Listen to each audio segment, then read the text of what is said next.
Freedom flight travels ஊடாக தென்னிந்தியாவில் 30 பிரசித்தி பெற்ற ஆலயங்களை தரிசிப்பதற்கான பயணத்தில் இணைந்திருங்கள். மேலதிக தகவல்களுக்கு அழையுங்கள்.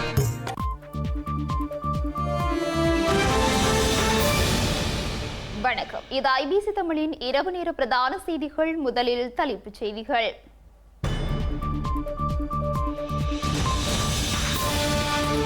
ஸ்ரீலங்கா பிரதமர் மன்னிப்பு கோர வேண்டும், யாழில் மக்களை விசனப்படுத்தியதாகவும் கருத்து. இலங்கையை பிளவுபடுத்த முயற்சிகள், பிரிவினை அரசியலுக்கு இடமில்லை என்கிறார் அனுவர். இந்தியாவுடனான ஒப்பந்தங்களின் உள்ளடக்கம் யாருக்கும் தெரியாது, தெரியப்படுத்த மாட்டார்கள் என்கின்றார் வீர. தமிழ் தேசியத்திற்கு முரணாக செயற்படும் தேசிய மக்கள் சக்தி ஏமாற்று அரசியல் எனவும் விசனம். சிறுவர்களை துஷ்பிரயோகம் செய்து விளையாட்டு பயிற்றுனர் கைது செய்யப்படுவார் என்கிறது காவல்துறை. பெண்கள் பற்றிய ஆபாச பேச்சு, மன்னிப்பு கோரிய பொன்முடி.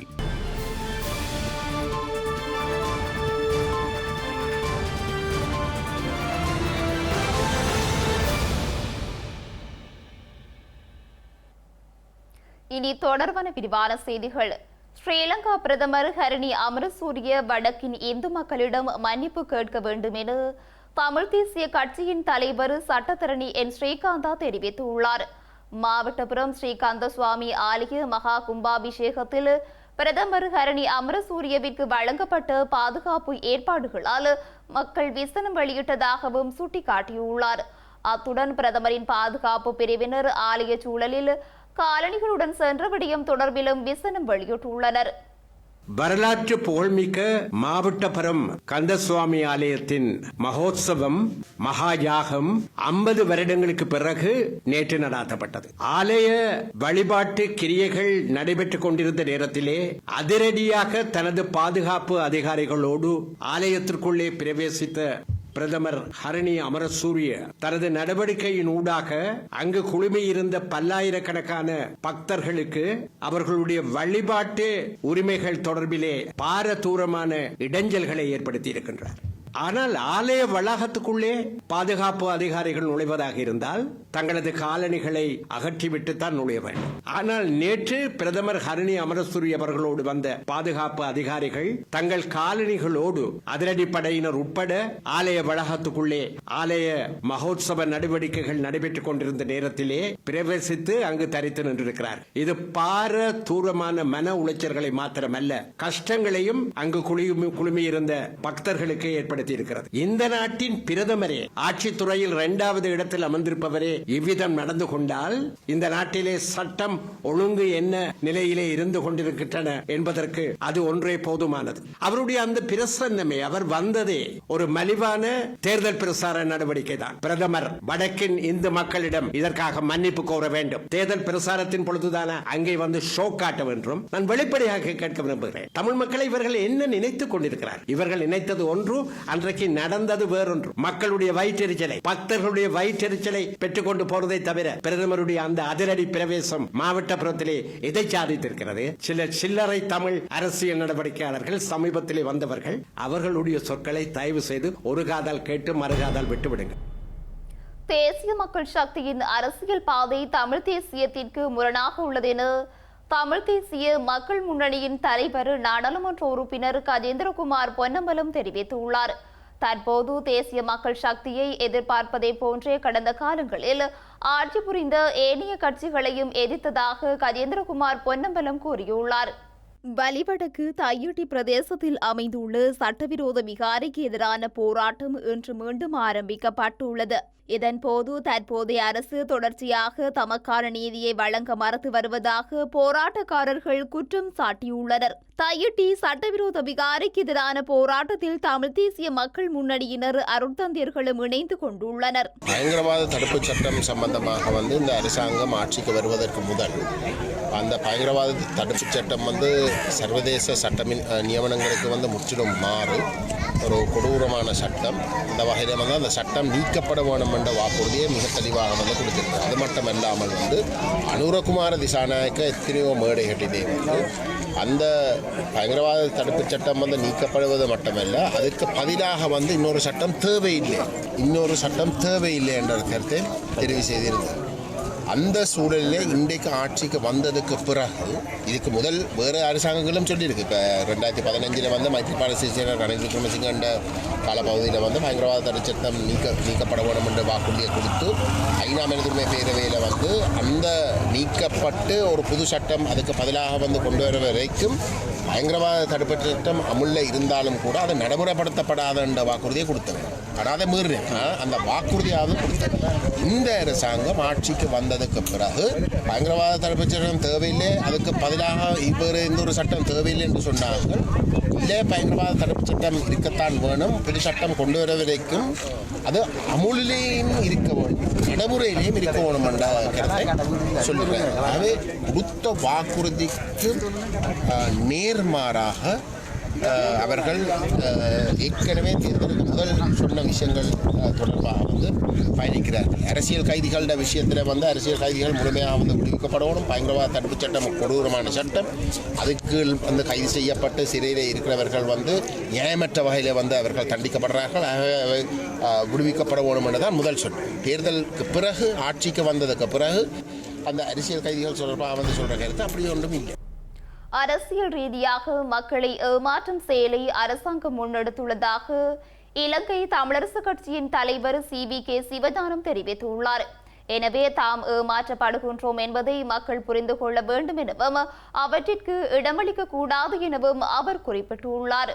இங்கே வருகிற ஒவ்வொரு அமைச்சரும் ஏதாவது ஒரு திட்டங்களை சொல்வதாக சொல்றாங்க. இது எல்லாமே ஏற்கனவே இருந்த திட்டங்கள் தான், புதிதாக ஒன்றும் இவர்கள் செய்யவில்லை. ஒவ்வொருத்தரும் ஒவ்வொரு திட்டங்களை சொல்கிறார்கள். இது ஏற்கனவே இந்த காரணம் குடிதண்ணீர் பிரச்சனை இல்லையென்றா இப்பவா இருந்தது, இவ்வளவு காலம் இருந்தது. அதற்கான திட்டங்கள் அதற்கான முயற்சிகள் நாங்கள் எடுத்துக்கொண்டு தானே வந்திருக்கிறோம். விளையாட்டுத்துறை என்றால் ஏற்கனவே விளையாட்டு மைதானம் வங்கி அமைப்பது என்ற பரிசீலனைகள் மாவட்ட குழுக்களிலே பரிசீலிக்கப்பட்டு வந்திருக்கு. எல்லாவற்றையுமே புதிதாக செய்வதாக மக்களுக்கு படம் காட்ட விரும்புகிறார்கள். இப்போ உதாரணத்துக்கு பலாரி வீதி துரத்தல் நல்ல விஷயம், ஆனால் ஏன்னா இன்னும் ஒரு மட்டுப்பாட்டுக்குள்ளே துறப்பான், தேர்தல் காலத்தில் ஏன் செய்வான்? முன்னுக்கும் செய்திருக்கலாம் தானே. இப்ப கடந்த 15 வருடங்களாக ஏதாவது வன்முறைகள் எதிர்ப்புகள் இந்த நாளிலே நடந்திருக்கின்றனவா? இல்லையே. அப்ப நடந்துதான் போகணும். காலமாலை மின்னேரங்கள் கட்டுப்பாடு இது தேவையற்றதானே. ஆகவே இதெல்லாம் அரசியல் ரீதியாக எங்களுடைய மக்களை ஏமாற்றி ஒரு அறிவில்லாதவர்களாக ஏமாற்றப்படக்கூடியவர்கள் என்ற எண்ணத்திலே தான் இவ்வாறு நடக்கிறது என்பதை மக்கள் புரிந்து கொள்ள வேண்டும். இந்தியாவுடனான பாதுகாப்பு ஒப்பந்தத்தை நாடாளுமன்றத்தில் தாக்கல் செய்யுமாறு சர்வஜன அதிகாரத்தின் தலைவர் திரு ஜேவீர ஸ்ரீலங்கா அரசாங்கத்திற்கு சவால் விடுத்துள்ளார். எவ்வாறாயினும் எந்த ஒரு காரணத்திற்காகவும் அரசாங்கம் இந்தியாவுடனான பாதுகாப்பு ஒப்பந்தத்தை நாடாளுமன்றத்தில் தாக்கல் செய்யாது எனவும் அவர் தெரிவித்துள்ளார். அவிசாவளை பகுதியில் நடைபெற்ற கூட்டம் ஒன்றில் கலந்து கொண்டு கருத்து தெரிவிக்கும் போதே திரு வீர இவ்வாறு தெரிவித்துள்ளார். தேசிய மக்கள் சக்தி அரசாங்கம் அண்மைய நாட்களில் மோடியுடன் 7 ஒப்பந்தங்களில் கையெழுத்திட்டுள்ளது. ஆனால் விஜித கேரத் இந்த ஒப்பந்தங்கள் குறித்து நாடாளுமன்றத்தில் ஒரு நீண்ட அறிக்கையை வெளியிட்டார். ஆனால் ஒப்பந்தத்தின் உள்ளடக்கம் பற்றி அது எதுவும் கூறப்படவில்லை. அரசாங்கம் இப்போது இந்த நிலையை அடைந்துள்ளது. நான் மிகவும் வருந்துகின்றேன். எந்த அரசாங்கமும் இதை செய்யவில்லை. இந்த ஒப்பந்தத்தின் உள்ளடக்கத்தை ஏதேனும் ராஜதந்திர காரணங்களுக்காக வெளியிட முடியாவிட்டால் அரசாங்கம் முதுகெலும்புடன் ஆம் நாங்கள் அதில் கையெழுத்திட்டோம், ஆனால் இந்த காரணத்திற்காகத்தான் நாங்கள் அதை முன்வைக்கவில்லை என்று சொல்ல முடியும். இந்த ஒப்பந்தத்தின் உள்ளடக்கம் யாருக்கும் தெரியாது, தெரியப்படுத்தவும் மாட்டார்கள். பிரிவினைவாத அரசியலுக்கு மக்கள் இடம் கொடுக்க கூடாது என ஜனாதிபதி அனுரகுமார திசாநாயக்க தெரிவித்துள்ளார். தோல்வியடைந்த அரசியல் கட்சிகள் மீண்டும் மக்களை பிளவுபடுத்த முயற்சிக்கின்றன எனவும் அனுரகுமார திசாநாயக்க தெரிவித்துள்ளார். தேசிய மக்கள் சக்தியின் மக்கள் பேரணி தொடர் இன்று மட்டக்களப்பில் இடம்பெற்ற நிலையில் ஜனாதிபதி இவ்வாறு குறிப்பிட்டுள்ளார். மே 6ஆம் தேதி என்ன நடக்கப் போகிறது? உள்ளூராட்சி தேர்தலில் மட்டக்களப்பிலும் பாரிய வெற்றி தேவை.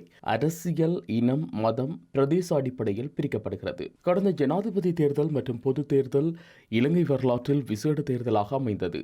குறிப்பாக முன்னர் நாட்டில் தேர்தல் நடைபெற்ற போது மக்கள் இன ரீதியாகவும் மத ரீதியாகவும் பிளவுபடுத்தப்பட்டு வாக்களித்துக் கொண்டிருந்தார்கள்.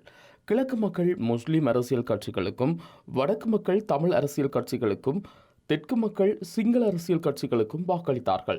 ஆனால் கடந்த பொது தேர்தலில் என்ன நடந்தது? முழு நாடும் ஒன்றுபட்டது. வடக்கு கிழக்கு தெற்கு மக்கள் தேசிய மக்கள் சக்திக்கு வாக்களித்தார்கள். அந்த தேர்தல் மூலம் மக்கள் ஒன்றுபட்டனர். ஆனால் தோல்வியடைந்த அரசியல் கட்சிகள் மீண்டும் மக்களை பிளவுபடுத்த முயற்சிக்கின்றன. கடந்த காலங்களில் தேசிய மக்கள் சக்தி அரசாங்கம் முஸ்லிம் மக்களை புறந்தள்ளியதாக போலி பிரச்சாரங்களை முன்னெடுத்துள்ளது. இந்த அரசாங்கம் முஸ்லிம் மக்களுக்கு முன்னுரிமை அளிக்கவில்லை என கூறுகிறது. ஆனால் நம் நாட்டில் இனம், மதம், மொழி பேதமின்றி அனைத்து மக்களையும் சமமாக நடத்தும் அரசாங்கம் ஒன்றை தோற்றுவித்துள்ளோம். தோல்வியுற்ற கட்சிகள் தலை தூக்க முயற்சிக்கின்றன. மக்கள் குறித்த விடயத்தில் அவதானமாக இருக்க வேண்டும். ஸ்ரீலங்கா எதிர்க்கட்சி தலைவர் சஜித் பிரேமதாசவை டெல்லிக்கு விஜயம் மேற்கொள்ளுமாறு இந்திய பிரதமர் நரேந்திர மோடி அழைப்பு விடுத்துள்ளார். இலங்கைக்கு கடந்த வார இறுதியில் விஜயம் மேற்கொண்டிருந்த பிரதமர் நரேந்திர மோடி பல்வேறு அரசியல் சந்திப்புகளை மேற்கொண்டிருந்தார். அதன் ஒரு பகுதியாக கொழும்பில் எதிர்க்கட்சித் தலைவர் சஜித் பிரேமதாசவை சந்தித்து இருதரப்பு கலந்துரையாடல்களை முன்னெடுத்திருந்தார். கொழும்பு தாஜ் சமுத்ரா ஹோட்டலில் சுமார் 30 நிமிடங்கள் வரை இடம்பெற்ற இந்த சந்திப்பில் இந்த தருணத்தில் இலங்கைக்கு எத்தகைய உதவியை இந்தியாவிடமிருந்து எதிர்பார்க்கின்றீர்கள் என்று பிரதமர் நரேந்திர மோடி எதிர்க்கட்சித் தலைவர் சஜித் பிரேமதாசவிடம் வினவியுள்ளார். இதற்கு பதிலளித்த சஜித் பிரேமதாச எதிர்வரும் நாட்களிலும் பொருளாதாரத்திலிருந்து மீள்வதற்கு இந்தியாவின் ஒத்துழைப்பு இன்றியமையாததாகும் என கூறியுள்ளார். இந்த கலந்துரையாடலை தொடர்ந்து டெல்லி விஜயத்திற்கான அழைப்பை இந்திய பிரதமர் விடுத்துள்ளார். முன்னாள் ராஜாங்க அமைச்சர் சிவனேசதுரை சந்திரகாந்தனை தடுப்பு காவலில் வைத்து விசாரணை செய்ய அனுமதி வழங்கப்பட்டுள்ளது. முன்னாள் ராஜாங்க அமைச்சர் சிவனேசதுரை சந்திரகாந்தனை 90 நாட்கள் தடுப்பு காவலில் வைத்து விசாரணை செய்ய ஸ்ரீலங்கா குற்ற புலனாய்வு திணைக்கள அதிகாரிகளுக்கு அனுமதி வழங்கப்பட்டுள்ளது. 2006ஆம் ஆண்டில் கிழக்கு மாகாண பல்கலைக்கழகத்தின் துணைவேந்தர் காணாமற் போன சம்பவம் தொடர்பில் பிள்ளையான் கடந்த செவ்வாய்க்கிழமை மட்டக்களப்பு பிரதேசத்தில் வைத்து குற்ற புலனாய்வு திணைக்கள அதிகாரிகளால் கைது செய்யப்பட்டிருந்தார். இதனையடுத்து கைது செய்யப்பட்ட பிள்ளையான் பயங்கரவாத தடுப்புச் சட்டத்தின் கீழ் 72 மணி நேரம் தடுப்பு காவலில் வைக்கப்பட்டு விசாரணைக்குட்படுத்தப்பட்டிருந்தார். இந்நிலையில் பிள்ளையானை மேலும் 90 நாட்கள் தடுப்பு காவலில் வைத்து விசாரணை செய்ய குற்றப்புலனாய்வு திணைக்கள அதிகாரிகளுக்கு அனுமதி வழங்கப்பட்டுள்ளது. கிளிநொச்சியில் 16 சிறுவர்களை துஷ்பிரயோகம் செய்து விளையாட்டு பயிற்றுனர் கைது செய்யப்படுவார் என காவல்துறையினர் தெரிவித்துள்ளனர். கிளிநொச்சியில் 16 சிறுவர்களை பாலியல் துஷ்பிரயோகத்திற்குள்ளாக்கிய விளையாட்டு பயிற்றுனர் விரைவில் கைது செய்யப்படுவார் என இலங்கை மனிதுரிமைகள் ஆணைக்குழுவின் யாழ் பிராந்திய இணைப்பாளர் டி கனகராஜிடம் கிளிநொச்சி காவல்துறையினர் உறுதியளித்துள்ளனர். கிளிநொச்சி காவல்துறை நிலைய பொறுப்பதிகாரியுடன் தொடர்பு கொண்ட இலங்கை மனிதுரிமை ஆணைக்குழுவின் யாழ் பிராந்திய இணைப்பாளர் டி கனகராஜ் குறித்த விடயம் தொடர்பில் வினவியுள்ளார். இதன்போது சட்ட நடவடிக்கைகள் குறித்து வினவிய போது பயிற்றுனர் கைது செய்யப்படுவார் என காவல்துறையினர் தெரிவித்துள்ளனர். எவ்வாறாயினும் பாதிக்கப்பட்ட சிறார்களின் வாக்குமூலங்கள் கிளிநொச்சி காவல்துறை நிலையத்தில் பதிவு செய்யப்பட்ட பின்னர் இதுவரை சந்தேக நபர் கைது செய்யப்படாமை தொடர்பில் பெற்றோர்கள் மத்தியில் கடும் அதிருப்தி நிலவி வருகின்றது. 16 சிறுவர்களை பாலியல் துஷ்பிரயோகம் செய்தமை என்பது மிகப்பெரிய சமூக அனர்த்தம். ஆனால் இந்த விடயம் தொடர்பில் சட்ட நடவடிக்கைகளை மேற்கொள்வோர் அசமந்த போக்கில் இருப்பது பெற்றோர்கள் மத்தியில் பலத்த சந்தேகத்தை ஏற்படுத்தியுள்ளது. இலங்கையில் 2025ஆம் ஆண்டில் மார்ச் 25ஆம் தேதி முதல் ஏப்ரல் 7ஆம் தேதி வரை நடத்தப்பட்ட தேடுதல் நடவடிக்கையின் போது சட்டவிரோத மீன்பிடியில் ஈடுபட்டு 43 பேரை ஸ்ரீலங்கா கடற்படையினர் கைது செய்துள்ளனர். கைது செய்யப்பட்டு குறித்த நபர்கள் மண்டைதீவு, வாழைச்சேனை, சுண்டிக்குளம், நாவற்காடு, மட்டக்களப்பு உள்ளிட்ட பல பகுதிகளில் மேற்கொள்ளப்பட்ட தேடுதல் நடவடிக்கைகளின் மூலம் கைது செய்யப்பட்டுள்ளனர். கைது செய்யப்பட்ட நபர்கள் சட்டவிரோதமாக இரவு நேரங்களில் மீன்பிடித்தல், வெடிபொருட்களை பயன்படுத்தி மீன்பிடித்தல் மற்றும் சட்டவிரோத வலைகளை பயன்படுத்தி மீன்பிடித்தல் உள்ளிட்ட பல விடயங்களில் ஈடுபட்டுள்ளனர். அதன்படி 45 சட்டவிரோத வலைகள், 50,005 கடல் அட்டைகள், 13 டிங்கிகள், வெடிபொருட்கள் மற்றும் ஏராளமான சுழியோடி உபகரணங்களை மேற்படி கடற்படையினர் கைப்பற்றியுள்ளனர். இதேவேளை போதைப்பொருள் கடத்தலுக்கு பயன்படுத்தப்பட்டதாக சந்தேகிக்கப்படும் படகு ஒன்று ஸ்ரீலங்கா கடற்படையினரால் இன்று கைப்பற்றப்பட்டுள்ளது. ஸ்ரீலங்கா கடற்படையினரால் கடற்பரப்பில் மேற்கொள்ளப்பட்டு சுற்றி வளைப்பு நடவடிக்கையின் போதே இந்த படகு கைப்பற்றப்பட்டுள்ளது.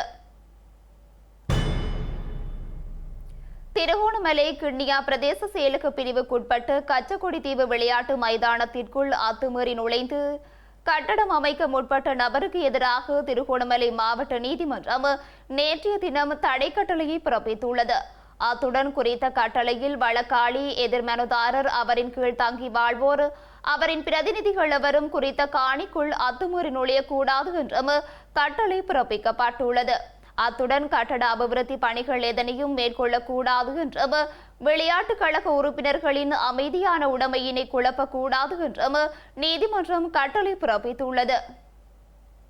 திருகோணமலை கிண்ணியா பிரதேச செயலக பிரிவுக்குட்பட்ட கச்சக்குடி தீவு விளையாட்டு மைதான காணி தொடர்பாக கச்சக்குடி தீவு வல்வெளி பிரதேசத்தை சேர்ந்து தனிநபர் ஒருவருக்கும் கச்சக்குடி தீவு ஹீரோ விளையாட்டுக் கழக செயலாளருக்கும் இடையில் வழக்கு இடம்பெற்று வருகின்றது. குறித்த வழக்கு திருகோணமலை மாவட்ட நீதிமன்றில் தாக்கல் செய்யப்பட்டு நடைபெற்று வருகின்றது. இந்த நிலையில் குறித்த காணிக்குள் திடீரென நிரந்தர கட்டிடம் அமைக்கும் பணிகள் குறித்த தனிநபரினால் கடந்த சில தினங்களாக முன்னெடுக்கப்பட்டு வருகின்றது. இந்த நிலையில் இதனை எதிர்த்து கச்சக்குடி தீவு விளையாட்டுக் கழக செயலாளர் தில்சான் சார்பாக முன்னிலையாகுமாறு சட்டத்தரணி மூலம் நீதிமன்றத்தில் மனு ஒன்று தாக்கல் செய்யப்பட்டு விசேட தகர்த்தல் பத்திரம் மூலம் குறித்த வழக்கினை விசாரணைக்கு எடுத்துக் கொள்ளுமாறு கோரப்பட்டது. இந்த நிலையில் வழக்கின் அவசர தன்மையினை கருத்தில் கொண்டு குறித்த வழக்கினை அன்றைய தினமே நீதிமன்றம் விசாரணைக்கு எடுத்துக் கொண்டது. தற்போது நீதிமன்றங்களுக்கு ஏப்ரல் பருவகால விடுமுறை என்பதாலும் எதிர்வரும் நாட்கள் அரசு விடுமுறைகளாக இருப்பதாலும் குறித்த காலத்தை தமக்கு சாதகமாக பயன்படுத்தி குறித்த மைதான காணிக்குள்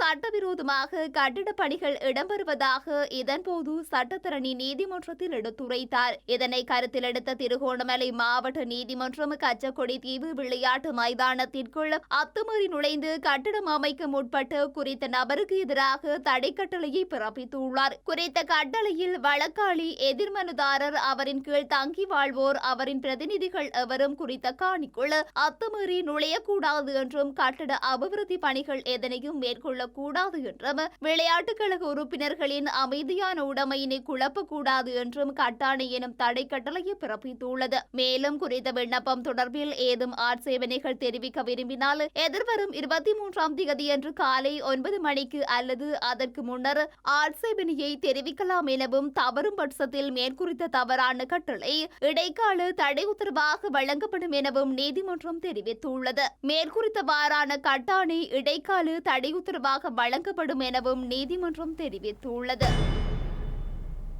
2025ஆம் ஆண்டு தமிழ் சிங்கள புத்தாண்டானது எதிர்வரும் திங்கட்கிழமை இடம்பெறவுள்ள நிலையில் வவுனியாவில் வியாபாரம் களை கட்டியுள்ளதுடன் நகரில் அதிக சன நெரிசல்களையும் அவதானிக்க முடிந்ததாக எமது அலுவலக செய்தியாளர் தெரிவித்துள்ளார்.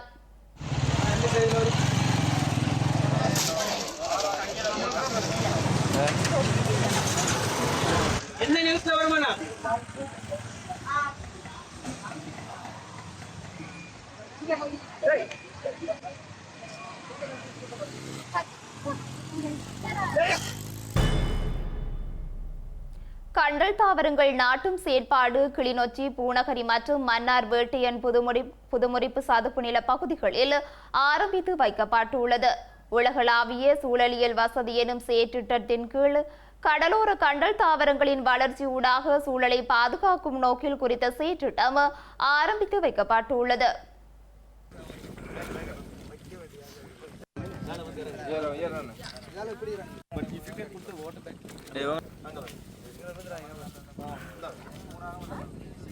அவன் தம்பி என்னதை பிடிக்கிறான் அதுல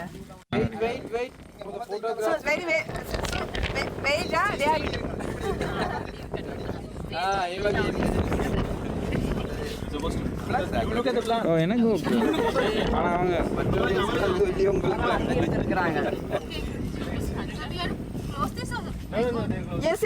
கொஞ்சம் வெயிட் பண்ண சொல்லுங்க.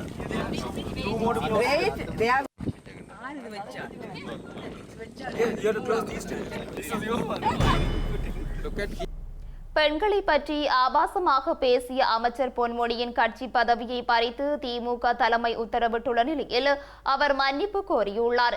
தந்தை பெரியார் திராவிடர் கழகம் நடத்திய கூட்டத்தில் தகாத பொருளில் தவறான சொற்களை பயன்படுத்தி பேசிய பேச்சுக்கு மனப்பூர்வமாக மன்னிப்பு கேட்டுக் கொள்கின்றேன் என அமைச்சர் பொன்முடி தெரிவித்துள்ளார். செய்திகளின் நிறைவாக இனி மீண்டும் தலைப்புச் செய்திகள்.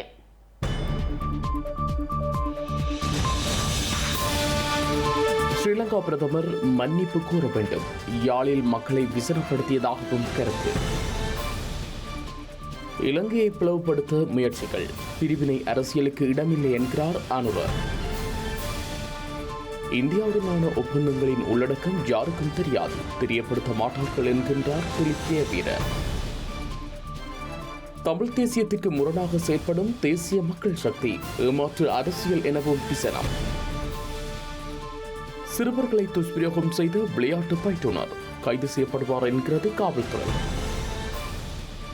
பெண்கள் பற்றிய ஆபாச பேச்சு மன்னிப்பு கோரிய பொன்முடி.